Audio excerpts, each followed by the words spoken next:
क्योंकि साथियों उसे रस का चस्का जो लग चुका है, किसका चस्का लग चुका है? उसको भगवान की भक्ति का चस्का लग चुका है, जिसने जगत की उत्पत्ति, स्थिति और प्रलय का होते हुए वे भगवान ही विश्व के रूप में हैं। ऐसा होने पर भी वे इससे विलक्षण हैं। इस बात को तो आप स्वयं भी जानते हैं, तथापि मैंने आपको संकेत मात्र कर दिया। व्यास जी, आपकी दृष्टि अमोघ है। आप इस बात को जानिए कि आप पुरुषोत्तम भगवान के कलावतार हैं। आपने अजन्मा होकर भी जगत के कल्याण के लिए जन्म ग्रहण किया है, इसलिए आप विशेष रूप से भगवान की लीलाओं का कीर्तन कीजिए। विद्वानों ने इस बात का निरूपण किया क्या कि मनुष्य की तपस्या, वेदाध्ययन और यज्ञानुष्ठान, स्वाध्याय, ज्ञान और दान का एकमात्र प्रयोजन यही है कि पुण्य कीर्ति कृष्ण के गुणों और लीलाओं का वर्णन किया जाए। क्योंकि अब नारद जी कहते हैं, मुने पिछले कल्प में अपने पूर्वकालीन जीवन में मैं वेद पाठी ब्राह्मणों की एक दासी का पुत्र था, लड़का था। कौन बता रहे हैं? नारद जी बता रहे हैं कि मैं पहले पूर्व जन्म में जो है दासी का पुत्र था। मैं योगी वर्षा ऋतु में एक स्थान पर चातुर्मास कर रहे थे। बचपन में ही मैं उनकी सेवा में नियुक्त कर दिया गया था।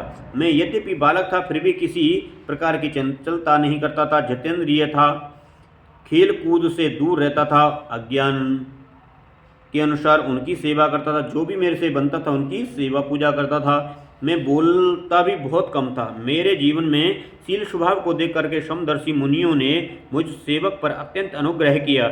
उनकी अनुमति प्राप्त करके बर्तनों में लगा हुआ प्रसाद में एक बार खा लिया करता था। इससे मेरे सारे पाप धुल गए। क्योंकि नारद जी क्या करते थे कि जो भी साधु महात्मा थे उनकी सेवा करते थे, उनका जो भी प्रसाद बचता था बर्तनों में, वही प्रसाद जो है वो खा लिया करते थे। उनकी सेवा करते करते मेरा हृदय जो हुआ है वो पवित्र हुआ, और वे लोग जैसा भजन पूजन करते थे उसमें मेरी भी रुचि हो गई। प्यारे व्यास जी, उस सत्संग से, उन लीला गान परायण और महात्माओं के अनुग्रह में मैं प्रतिदिन भगवान की मनोहर कथाएं सुना करता था। श्रद्धापूर्वक एक एक पद श्रवण करते करते प्रिय कीर्ति भगवान में मेरी रुचि हो गई। और महामुने, जब भगवान में मेरी रुचि हो गई तब उन मनोहर का कीर्ति प्रभु ने मेरी बुद्धि भी निश्चल हो गई। उस बुद्धि में इस संपूर्ण रत, सत और रज रूप जगत को अपने पर ब्रह्म रूप आत्मा में माया से कल्पित देखने लगा। इस प्रकार से शरद और वर्षा, इन दो ऋतुओं में तीनों समय उन महात्मा मुनियों ने हरि कीर्तन, निर्मल यश का संकीर्तन किया, और मैं प्रेम से प्रत्येक बात सुनता रहा। अब चित्त के रजोगुण और तमोगुण को नाश करने वाली भक्ति का मेरे हृदय में प्रादुर्भाव हो गया। मैं उनका बड़ा ही अनुरागी था, विनयी था।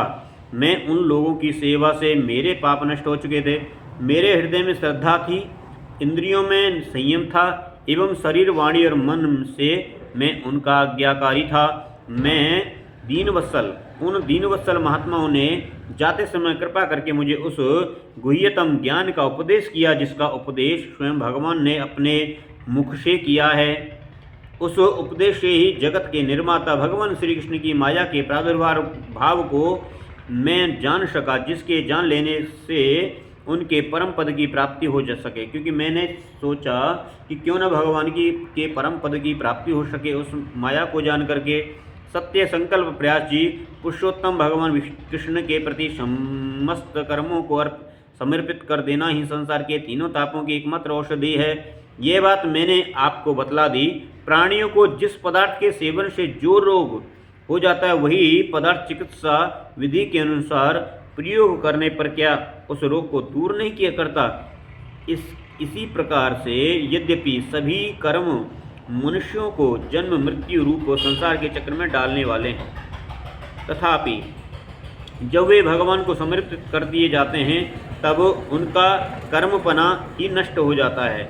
इस लोक में जो शास्त्र विहित कर्म भगवान को प्रसन्नता के लिए किए जाते हैं, उन्हीं से पराभक्ति युक्त ज्ञान की प्राप्ति होती है। उस भगवत दर्शन कर्म के मार्ग में भगवान की आज्ञा अनुसार आचरण करते हुए लोग बार बार भगवान के, कृष्ण के गुण और नामों का संकीर्ण तथा स्मरण करते रहते हैं।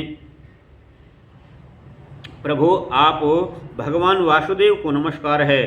हम आपका ध्यान करते हैं, आपको नमस्कार करते हैं, प्रणाम करते हैं। अनिरुद्ध और संकर्षण को भी नमस्कार है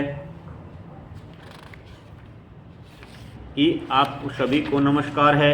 इस प्रकार जो पुरुष चतुर्व्यूह रूपी भगवान मूर्तियों के नाम द्वारा प्राकृतिक मूर्ति रहित अप्राकृतिक मंत्र मूर्ति भगवान यज्ञ पुरुष का पूजन करता है, उसी का ज्ञान पूर्ण एवं यथार्थ है। ब्राह्मण, जब मैंने भगवान की आज्ञा का इस प्रकार से पालन किया, तब इस बात को जान करके भगवान श्री कृष्ण ने मुझे आत्मज्ञान, ऐश्वर्य और अपनी भाव रूपा प्रेमा भक्ति का दान किया।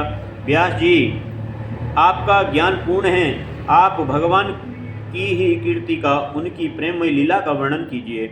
उसी से बड़े बड़े ज्ञानियों की भी जिज्ञासा पूर्ण होती है। जो लोग दुखों के द्वारा बार बार रोंदे जा रहे हैं, उनके दुख की शांति इसी से हो सकती है और कोई दूसरा उपाय नहीं है। इस प्रकार से ब्रह्मा जी ने किसको, ब्रह्मा जी के जो मानस पुत्र हैं नारद जी ने बताया है। और इसी प्रकार से पंचम अध्याय जो है विश्राम हुआ। इति श्रीमद्भागवते महापुराणे परमहंस्यायां संहितायां प्रथम स्कंदे व्यास नारद संवादे पंचमोध्याय। और कल हम साथियों पढ़ेंगे छठवां अध्याय, षष्ठों अध्याय नारद जी के पूर्व चरित्र का शेष भाग। जो रह गया है कि आगे नारद जी का क्या रहा, क्योंकि सेवा तो भगवान की साधु संतों की नारद जी ने बहुत की है, आपने सुना।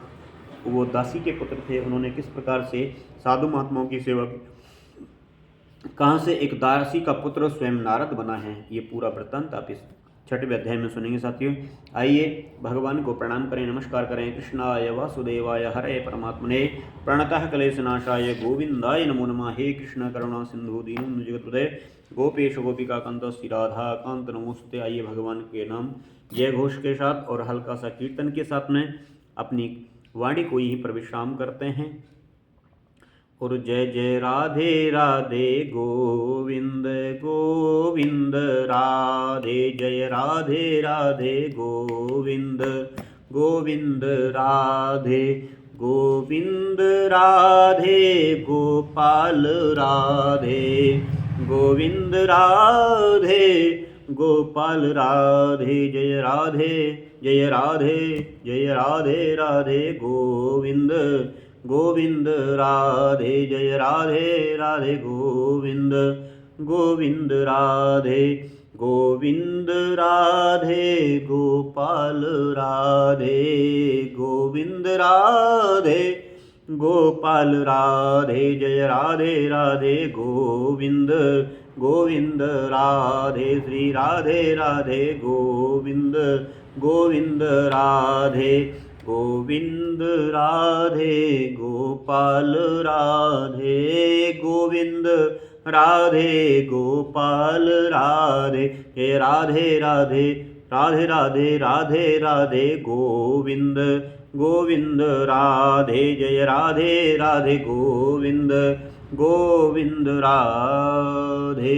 बोलिए कृष्ण कन्हैया लाल की जय। श्रीमद्भागवत महापुराण की जय। ज्ञानतिमिरान्धस्य ज्ञानाञ्जनशलाकया चक्षुरुन्मीलितं येन तस्मै श्रीगुरवे नमः। बोलिए श्रीमद्भागवत महापुराण की जय।